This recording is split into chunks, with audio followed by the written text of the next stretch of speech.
sikat na content creator, vlogger, influencer, dinilit po ni Facebook ang kanyang page.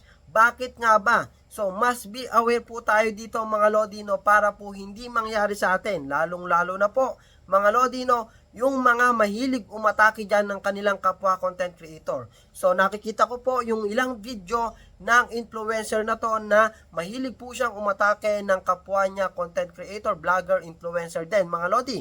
At ayan po ay malinaw na ipinagbabawal sa community standard.